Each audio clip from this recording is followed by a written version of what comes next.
The Nissan Pathfinder is big and family friendly, but is it the right car for you and yours? Keep watching and you'll find out. G'day, I'm Matt and this is the new generation Nissan Pathfinder large SUV. It's available with the choice of 7 or 8 seats, but it only has one engine option, a big Petrol V6. In 2023, is that good enough, or are there better big SUV options out there? Let's find out. Thanks for tuning in to The Right Car, where I help you try and find the right car for your needs. If you like what you're seeing, please do show me by hitting like and subscribe and share this video with your friends. Thanks.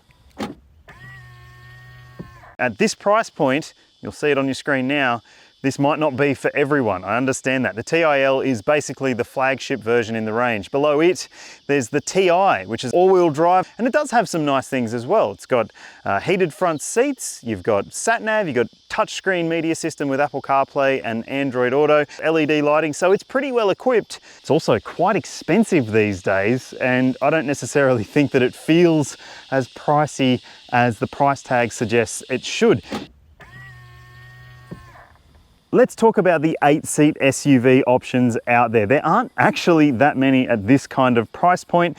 In fact, there's only one that I would basically say is a better option, and that is the Hyundai Palisade. And that's because that vehicle comes with the choice of petrol and diesel, and the diesel is all-wheel drive as well. It's the 8-seat SUV that I would buy because I reckon it's a better car in a bunch of different ways. I'll show you that in a review coming up soon. The other option that you might want to consider is the Nissan Patrol, but only if you're willing to pay even more for petrol, because it's got a big V8 engine and it's proper four-wheel drive. So if adventure matters to you, then it could be a better bet than the Pathfinder. Or if you're really adventurous and you think that 80 grand isn't that big of an ask for a new SUV, then you could be looking at the Land Rover Defender 130, which is the new long body, long roof and 8-seat option SUV for the Land Rover family. It does look a bit weird, I'll admit that, but it does have that practicality on its side. And I'm going to be driving the 110 version of the Defender very soon, so stay tuned for a review of that coming to this channel. What a behemoth. This thing is 5 meters long, a bit longer than that actually, almost 2 meters wide and almost as tall as me. It's 1.8 meters tall. So yeah, it's a big SUV for big families. Obviously it has to be big to be able to fit 7 or 8 seats in it, and it doesn't shrink into its surroundings quite as well as some of the other SUVs out there, if you ask me. But then again, it does have practicality on its side. Let me show you the boot. There are some interesting elements to it. Boot space is a very important factor if you are buying a big family SUV. Unfortunately, the Pathfinder doesn't have the biggest boot when all 3 rows are up. 205 litres is the number that is quoted by Nissan. It's going to be big enough to fit maybe a small suitcase and a couple of shopping bags, or a weekly shop if you've got a smaller big family. And there's some good things though about this 3rd row. You can adjust these so they are less reclined, and that means you can open up a little bit more space, and obviously you can fold them down in 2 different sections. So you just have to put the headrest down, then fold that, headrest, headrest and fold, and then you've got 554 litres of cargo capacity according to Nissan. This is an American-made SUV, so you can bet on quite a few drink holders. I'll show you some of those in the back. There's a couple here. You've got a big storage cubby here as well. There's another cubby here to wirelessly charge your phone in this spec. You've got big door pockets with bottle holders too. You've got volume knobs, tuning knobs, you've got air conditioning knobs, you've got buttons for the fan control, buttons for the controls for the air conditioning that you'll want to get to, including a rear air conditioning control, because this car obviously has rear air conditioning vents for those in the back. There's also in this spec heated and cooled front seats. You get heated seats across the range, which is pretty good. Does it feel like $80,000 worth of car though? No, it doesn't. Maybe it can make up for it in the back row or the back rows. So it does feel a little bit more like the money you're paying in the second row, because you do get these captain's chairs in this TIL grade. Obviously, if you're not buying this top spec model, you get a proper bench seat with 3 seats instead of extra cup holders. I mentioned there'd be more cup holders, and a big storage cubby here. You get armrests on these captain's chairs. Obviously, they can slide individually too, so you can basically make this a custom space. So if you need more space for those in the third row, I'll get in there in a sec, you can give them that. In terms of other things in this second row area, there's a fan control down here. You get heated outboard seats in this grade as well. The vents are up here above the head, so they are pretty good in terms of getting the air down to those in the second row. And if you have kids, well, you're not going to be buying this if you don't have kids, but there are some things that will make you smile. This spec comes with these clever window blinds. I really think they're fantastic. Often they aren't really dark enough to actually offer a good amount of shade, but because the back windows are tinted as well, it is pretty dark for second row occupants in here when you have this closed especially.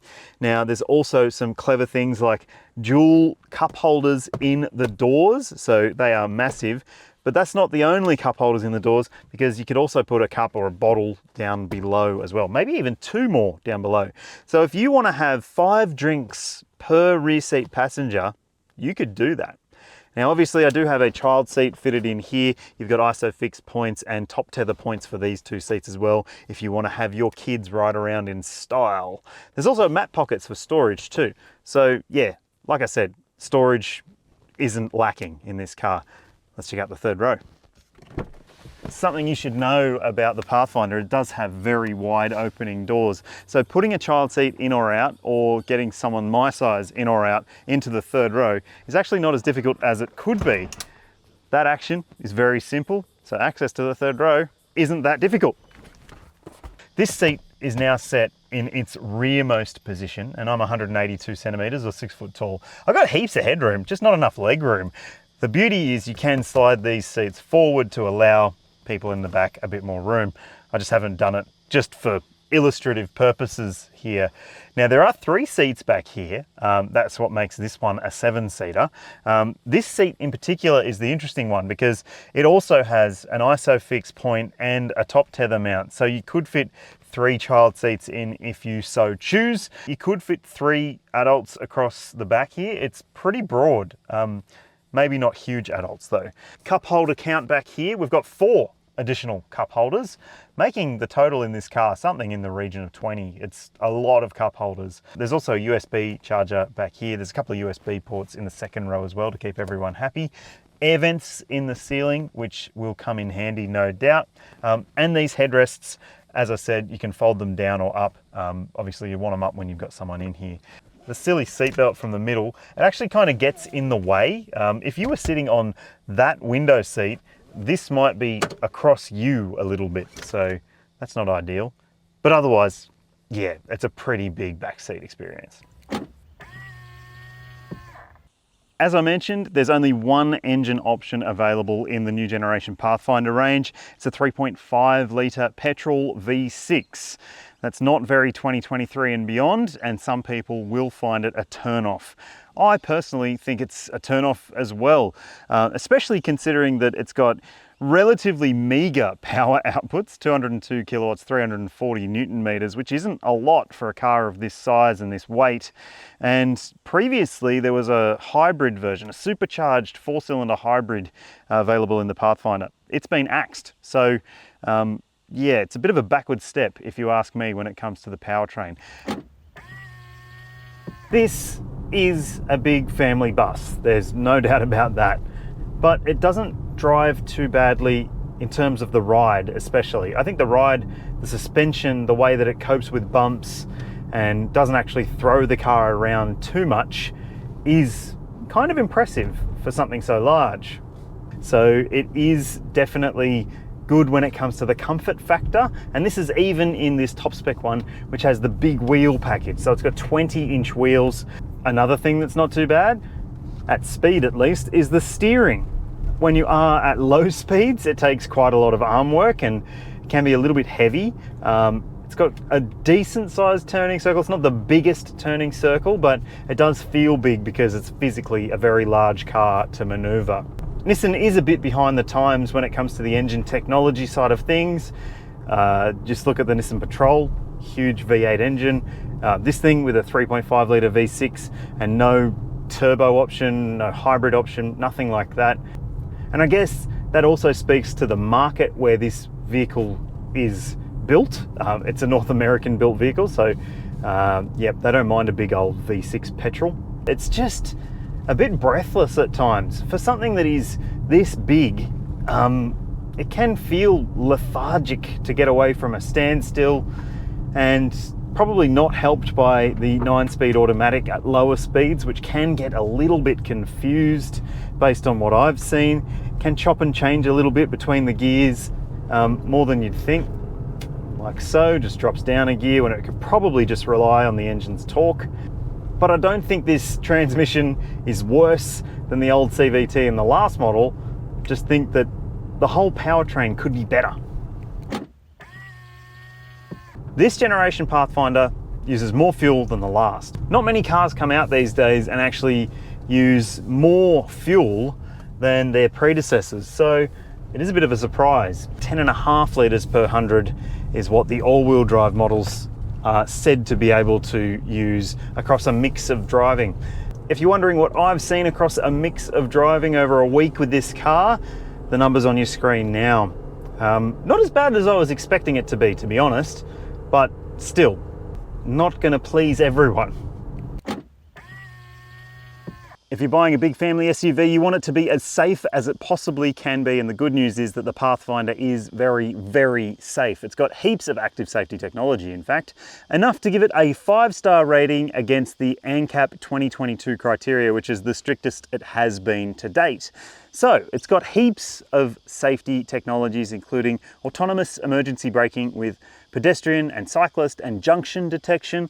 Then there's lane keeping assistance across the entire range as well, adaptive cruise control across the entire range, blind spot monitoring and rear cross traffic alert, a rear autonomous emergency braking system, so it'll stop you from reversing into something if it thinks that you're going to and not brake in time, which is very handy. When it comes to airbag coverage, there are 9 in this car. 9 is a pretty good number for a big family SUV. There's a front center airbag to stop head clashes if you were in a side impact, which is a good thing to have. There's side airbags for the front and the second row seats, so those in the outboard seats in the back are well protected. And then you've got curtain airbag coverage that stretches all the way to the back row. So you can rest assured that if you have a big family, they should all be pretty safe in this vehicle. Nissan offers a 5-year unlimited kilometre warranty for the Pathfinder and all of its other models, which is okay, but doesn't set any new standards. If you need an 8-seater with a longer warranty, you're going to have to buy a Kia Carnival. And like I said, that's not an SUV.